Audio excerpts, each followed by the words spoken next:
come to the second matter, the second area or segment, which are Republican alternatives. What I would like to ask you is, if we were put in the position at some time in the future where the links with the monarchy may come to an end, what republic should we be looking at? The attitude of the Australian Republican movement seems to be that you should graft onto what is essentially a constitution for a constitutional monarchy, graft onto it some form of politician's republic, no matter how bad it is, graft that on and just leave it at that, which seems to be a proposition which is impossible to fulfill, because they've had about 30 years and they haven't been able to come up with a model which seems to be satisfactory, which seems to be workable, and certainly which is not what should be the only basis of constitutional change. And I would say the only basis of constitutional change is that it significantly improves the governance of Australia. Don't change your constitution. Mind you, that hasn't been the basis of constitutional change the better part of 50 years. True. I would say that. And that we were talking about that earlier, and we'll come back to my question to you, but the reason it hasn't been the subject of constitutional change is constitutional change can only be proposed by the centralist politicians. The states, in America at least, the states can become involved. There's never been a convention of the states, but there is power to establish a convention of the states if the states want it. They've never done it. The movements, Mark Levine, the broadcaster, constantly used to talk about a convention of states, but the states have never got round to establishing a convention, which they can. So, and in Switzerland, the people can initiate change. In New Zealand, they also have citizen-initiated referendum. They call them that.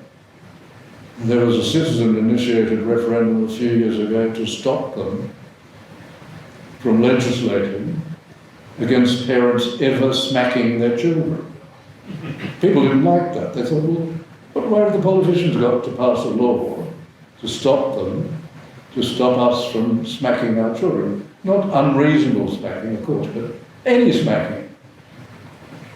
That was well passed in a citizen-initiated referendum. What did the politicians do with that? They ignored it. They still passed this silly legislation saying, well, it won't apply, it won't be used, but we're still going to pass it. They just ignored it. Citizen-initiated referenda exist in New Zealand, but they can't, they're not enforceable, unlike the Swiss ones. If the Swiss ones are passed, then that becomes part of the law. But my question to you is, why, if we have to become a republic, or even consider becoming a republic, shouldn't we be looking at the American and the Swiss models? Well, yes. So the one thing we shouldn't do is look at the model that the Australian Republican movement have been putting forward, because if we found it, we'd be doing something that people in the ARM haven't been able to do, because they don't have a model. I mean, this is the great problem with the local Republican movement. They are a group that is divided as to what sort of a republic they want. And I think this is why, in large part, I heard you mentioning about enthusiasm earlier with the constitutional monarchists. In large part, I think the Republic lost in 99 because the cohesiveness within the ARM was absent, because they were fighting over what kind of a republic they would want. And that's not that surprising, considering they're a group mainly made up, or largely made up, of political types who obviously are using this for enhanced power. And this seems to be the thing that a lot of political people are interested in, more power. But that then brings us back to Switzerland. And it's almost impossible, isn't it, to find a career politician in Switzerland by nature of the system. And even from my understanding, you'll correct me if I'm wrong, but my understanding is that the centrality of power in Bern is rotated on a fairly regular basis, so that you don't end up with prime ministers for 16 years and somebody being the transport minister for 22 years. It just doesn't seem to happen. Look, continuity can be good, but equally, what we've seen here is that a lot of people have used that to their benefit, but not to the national benefit. And to get into positions, you've got to cut deals. Once you're into those positions, you've got to then, pay out those deals one way or the other. And every time, it's the Australian public that lose. So I'd be looking at the Swiss model very carefully, not just through the citizen-initiated referendum we spoke about.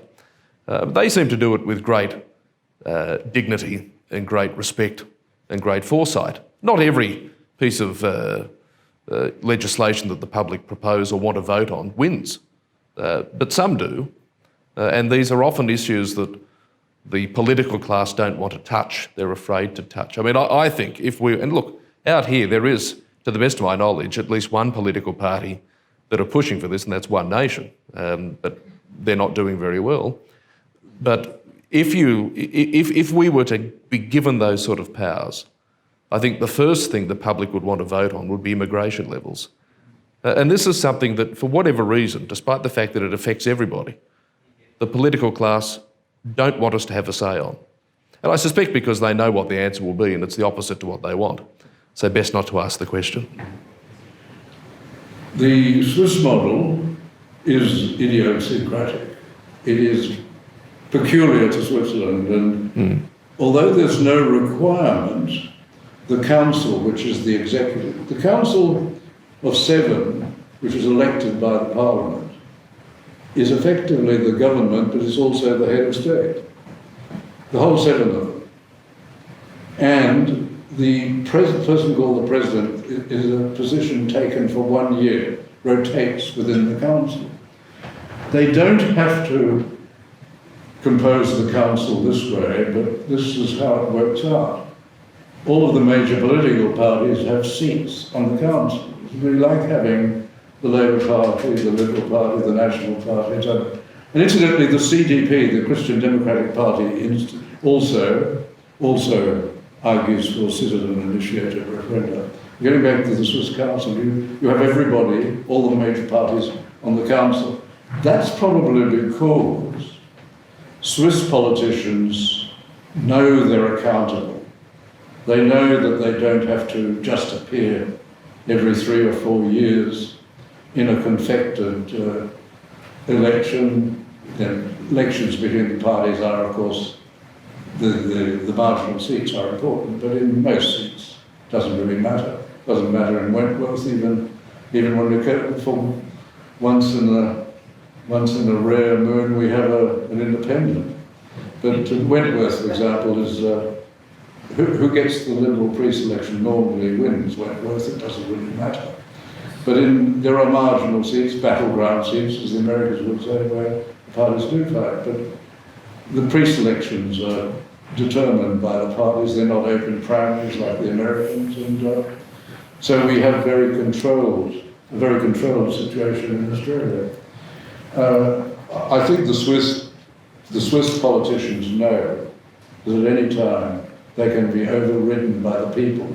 The Swiss High Court knows that. Firstly, the Constitution says that the High Court, the Supreme Court, can't interpret the Constitution, and the people themselves effectively interpret the Constitution by introducing their own citizen-initiated referendum to affect the Constitution. So you have a completely different situation to that in Australia or the United States.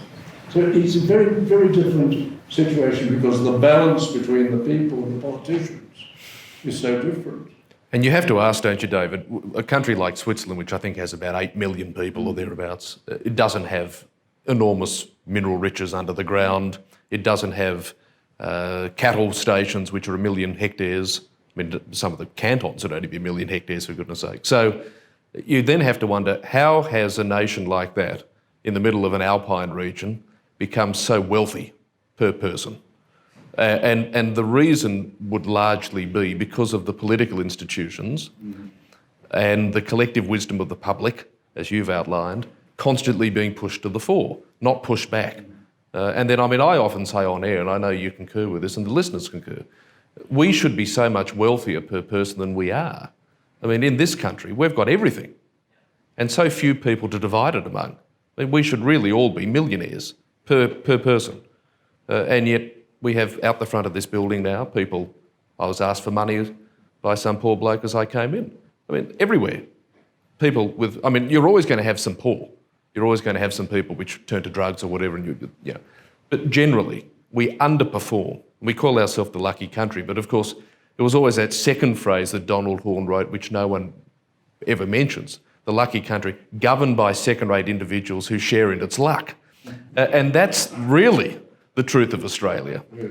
And if we had first-rate individuals, like you often speak about, that met at Corowa, that formed the Commonwealth in 1901, we would be in a far more advantageous position than we are. I mean, how can we have all of this natural gas, all of this iron ore, all of this coal, incredible farming land, actually quite an abundance of water if we were to harvest it, and tourism and education and all the rest of it, and still have so many people in poverty, so many people needing government handouts so that they can live fortnight to fortnight? How is it possible? And then you look at Switzerland, where it's a very different story with far fewer resources. We should learn from those people and then better them because of our resources wealth. That seems logical, doesn't it? The Swiss also, you have support here. The Swiss also have sensibly not had a civil war since about 1850 and not been at war. They don't seem to join in wars, they look after other people's money. That helps. Yeah. But they have not been at war. That has an advantage too, I suppose. But you make the interesting comment about the GDP per capita. The Treasury, and the government seems to follow the Treasury policy, is that you increase the GDP, not the GDP per capita, you increase the GDP by having massive immigration. And that has some statistical advantage to the gnomes of Zurich and the people in New York. Maybe that's why they're rich. But it means that per capita, the wealth is shared, the wealth has to be shared by an increasing number of people. So naturally the per capita wealth goes down, wages don't go up and down. That seems to me to be an example of policy being applied. Treasury has the strong view that the politicians go along with it. Well, I suspect... Well, that's right. And now they're in a flap because COVID's closed the borders. But I mean, I would suspect that's why they don't let us have a say on that question, because this is their economic policy, if you can call it a policy. They would say it's a vision. I'd say it's an apparition. I mean, because the evidence surely is in. When you run an immigration program of net 240,000 a year or whatever we've been doing, and the wealth per person declines on numerous occasions over those periods, not every quarter, but many quarters, you have a per capita recession. Surely you would start to realise that if you kept doing the same thing and got the same result, you're on the wrong track. And yet we keep doing this because the government argue, well, look, the economy's bigger. We grew by 2.6% or 2.4%, but that's not much good if the population grew by 2.8%. Individually, you're going backwards. And of course, the house prices are going up. We're becoming increasingly urbanised. And so now we are one of I think the second most indebted people privately on earth. And the reason is because we're buying properties that a previous generation built at an inflated price. Now, people are saying they're getting wealthy because, oh, look, I'm living in a $2.6 million home. Well, the bank owns $2.4 million of that. And most of their salary goes to pay off the mortgage, which means that all the shops out here lose discretionary income. They're the ones that employ people. I mean, the people that are really getting wealthy are the banks. And, of course, they're also protected by government legislation, so they can lend like buggery, make some really bad decisions. They're, as the Americans would say, too big to fail. And whilst we're wearing the financial burden, we're also the collateral if it goes under. Not a bad system if you can be part of it.